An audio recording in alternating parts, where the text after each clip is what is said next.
ஓம் சாய்ராம், ஜெய் சாய்ராம். என் அன்பு குழந்தையே, உனக்கு எப்போதும் இனி துன்பமே நேராது.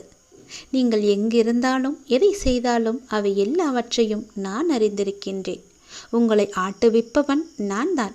எல்லாவற்றையும் படைத்து காப்பவனும் நான் தான். உலகத்தின் ஆதாரமாக நான் இருக்கின்றேன். எவன் என்னை மனதார நினைக்கின்றானோ அவனுக்கு எப்போதும் துன்பமே நேராது, தெரியுமா? நித்தம் உன்னுடைய மனதில் ஒவ்வொரு குழப்பம், புதிய புதிய எண்ணங்கள், அவைகள் எல்லாமே உன்னை ஈர்த்து கொண்டிருக்கின்றன. அதையெல்லாம் தாண்டி வழியில் ஏற்படும் தடங்கல்கள், இவை எல்லாம் உன்னை மாற்றதான்.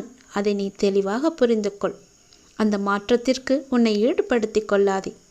ஒரு விஷயம் உன் முன் நடக்கிறது, அதை எதிர்கொள்ள நினை.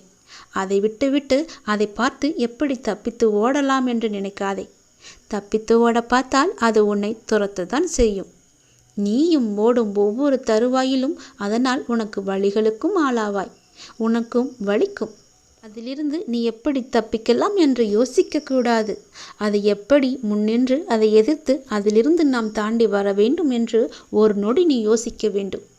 அதற்கு நீ அதை ஏற்று அதில் பக்குவப்பட்டு அதை தாண்டி வருவதில்தான் உண்மையான வாழ்வின் சாராம்சம் அமைந்திருக்கிறது. நிகழ்வுகள் என்ன நடந்தாலும் உன் மனம் தெளிந்த நீரான கடல் போல் சம அளவாய் நிற்க வேண்டும். கடல் சீற்றத்தால் பொங்கி வரும் தண்ணீர் உள்ளே செல்லும். என்றைக்காவது கடல் நீர் வற்றியதென ஒரு நிகழ்வு நடந்திருக்கின்றதா? இல்லவே இல்லை. 1000 மாற்றங்களை கடந்து வந்த பிறகுதான் கடல் தன்னுடைய சம அளவில் நிற்க முடியும். 5 பூதங்களில் ஒன்றாலான கடலுக்கே இந்த பரீட்சை என்றால், 5 புலன்களான மனித உடலில் இருப்பவர்களுக்கு எத்தனை பரீட்சை! அந்த பரீட்சையை நீ பாதி அளவி தாண்டிவிட்டாய். நம்பிக்கையுடனும் விசுவாசத்துடனும் பொறுமையுடனும் பக்தியுடனும் அன்புடனும் என எல்லாவற்றிலும் வென்ற நீ பாதி கடலின் சம அளவாய் இன்று நீ இருக்கின்றாய். ஆனால் உனக்கான உயர்வான இடத்தில் வந்தவுடன் உனக்கு தோன்றும் அகங்காரம், அது மிக தந்திரமான ஆயுதம். அதன் பிடியில் ஈர்க்கப்படுவது சுலபம். அதை அகங்காரம் என்று உணர்ந்து அதிலிருந்து வெளியே வருவது என்பதுதான் மிகவுமே சிக்கலான ஒன்று. அதை நீ உணர்ந்து கொள்ள வேண்டும். அதை நீ புரிந்து கொள்ள வேண்டும். அகங்காரமின்றி தூய்மையான மனதுடன் இருக்க வேண்டும். அதற்கு நீ செய்ய வேண்டியது அமைதியான மொழிகள், வாக்குவாதம் இல்லாமல் இருப்பது.